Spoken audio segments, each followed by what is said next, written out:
Pour beaucoup, c'est synonyme de prise de tête ou d'ennui. La présentation PowerPoint, prise de tête à fabriquer, est souvent tellement ennuyeuse à suivre. Certains entrepreneurs vous permettent de rendre vos présentations intéressantes et même de le faire pour vous. Comment cela fonctionne? Eh bien, regardez. Et je suis avec François Varin, bonjour. Bonjour. Vous êtes le fondateur de Histoire de Slide. Alors, on va le dire, PowerPoint a saturé l'espace professionnel. Aujourd'hui, il n'y a pas une réunion où il n'y ait pas au moins un slide. Et on va le dire, c'est quand même souvent synonyme d'un ennui profond. Est-ce que c'est de ce constat-là que vous êtes parti pour lancer votre boîte? Exactement. Notamment, j'ai un passé de consultant où j'ai travaillé dans plein de grosses boîtes, que ce soit les grosses, les moyennes ou les petites. Et comme vous l'avez dit, tout le monde utilise PowerPoint tout le temps. C'est 98% du marché. Et effectivement, souvent synonyme d'ennui dans des séminaires qui se ressemblent tous ou des réunions qui utilisent tous les mêmes mots, etc. Et tous les mêmes types de slides, souvent surchargés, souvent illisibles, et souvent qui finalement n'apportent rien parce qu'ils ne font que, ce n'est que la liste de ce que l'intervenant lit. À peu près, c'est-à-dire, comme vous le savez, PowerPoint a ce défaut de vous proposer d'office et par défaut, j'allais dire justement, une liste de bullet points qui mettent toutes les idées au même niveau, qui donnent l'impression potentiellement que toutes les idées se valent et sans hiérarchie de l'information, et ça finit par être soporifique. Alors comment vous avez tordu ça pour essayer de réhabiliter, j'allais dire, le PowerPoint et de faire en sorte que ce soit un vrai outil au service des propos? Alors effectivement, il y a des tas de situations dans la vie professionnelle dans lesquelles l'enjeu est tel qu'on se dit, tiens, aujourd'hui, si j'avais une présentation qui sortait un peu de l'ordinaire, ça serait sûrement une bonne idée. Donc ces contextes, c'est tout ce que vous pouvez imaginer, de présentation institutionnelle ou commerciale, de réponse à appel d'offres, de support de soutenance ou de séminaire, de présentation de résultats financiers ou de conférences de presse, enfin, etc., etc. Toutes ces situations dans lesquelles on se dit, comme j'ai dit tout à l'heure, aujourd'hui, j'ai vraiment besoin d'une présentation, waouh, qui pète, comme disent certains de nos clients. Voilà.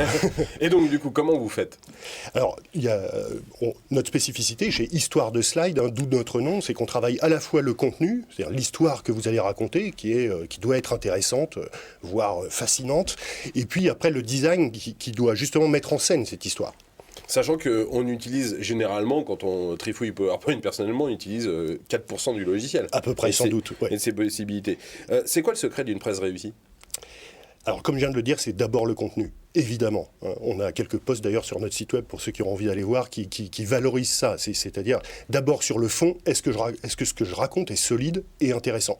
Et puis ensuite, c'est effectivement la mise en scène. Donc, quand on travaille avec nos clients, la première chose qu'on leur fournit, c'est effectivement le storyboard de l'histoire qu'ils vont raconter. On travaille ça avec eux.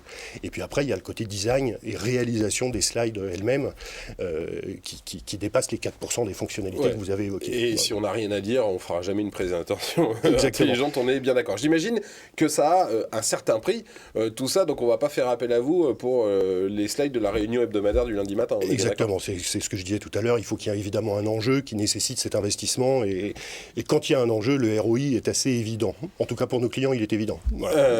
Est-ce qu'il y a des clients qui aujourd'hui ne peuvent plus se passer de vous comme avant, ils pouvaient plus se passer de PowerPoint? Ah, ça j'aimerais bien, ça serait à eux de le dire, mais c'est vrai qu'on a des clients qui mettent le doigt dans l'engrenage et qui s'habituent à ce niveau de présentation et qui du coup reviennent régulièrement à chaque fois que l'enjeu le justifie. C'est quoi le truc le plus fou que vous avez réussi à faire grâce à PowerPoint au sein d'une présentation? Alors, il y a des choses qu'on fait qui sont assez marrantes. Par exemple, dans les salons, toutes les entreprises ont un stand avec des écrans comme ici autour de nous et des choses, des vidéos généralement assez bien faites qui passent.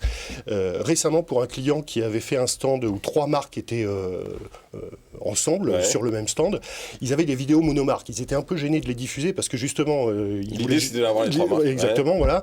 Et donc, ils nous ont demandé des animations, c'est du motion design qu'on fait avec PowerPoint, qui introduisent ces vidéos. Donc, le cahier des charges, c'était fusionner les 3 logos et animer-nous des mots-clés qu'ils nous ont donnés, comme vous voulez, carte blanche, et qui vont donc introduire ces vidéos, et qui ensuite tournent en boucle toute la journée sur le salon. Ouais. C'est du PowerPoint, mais quand vous le voyez, honnêtement, vous ne pouvez pas soupçonner que c'est du PowerPoint. Voilà, on pouvait croire que PowerPoint bridait l'imagination, parfois c'est aussi une source de créativité. François Varin, absolument. Histoire de Slide, merci beaucoup d'être venu aujourd'hui dans l'émission.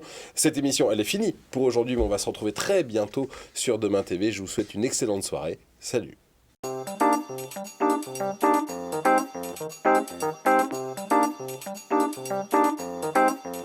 Thank you.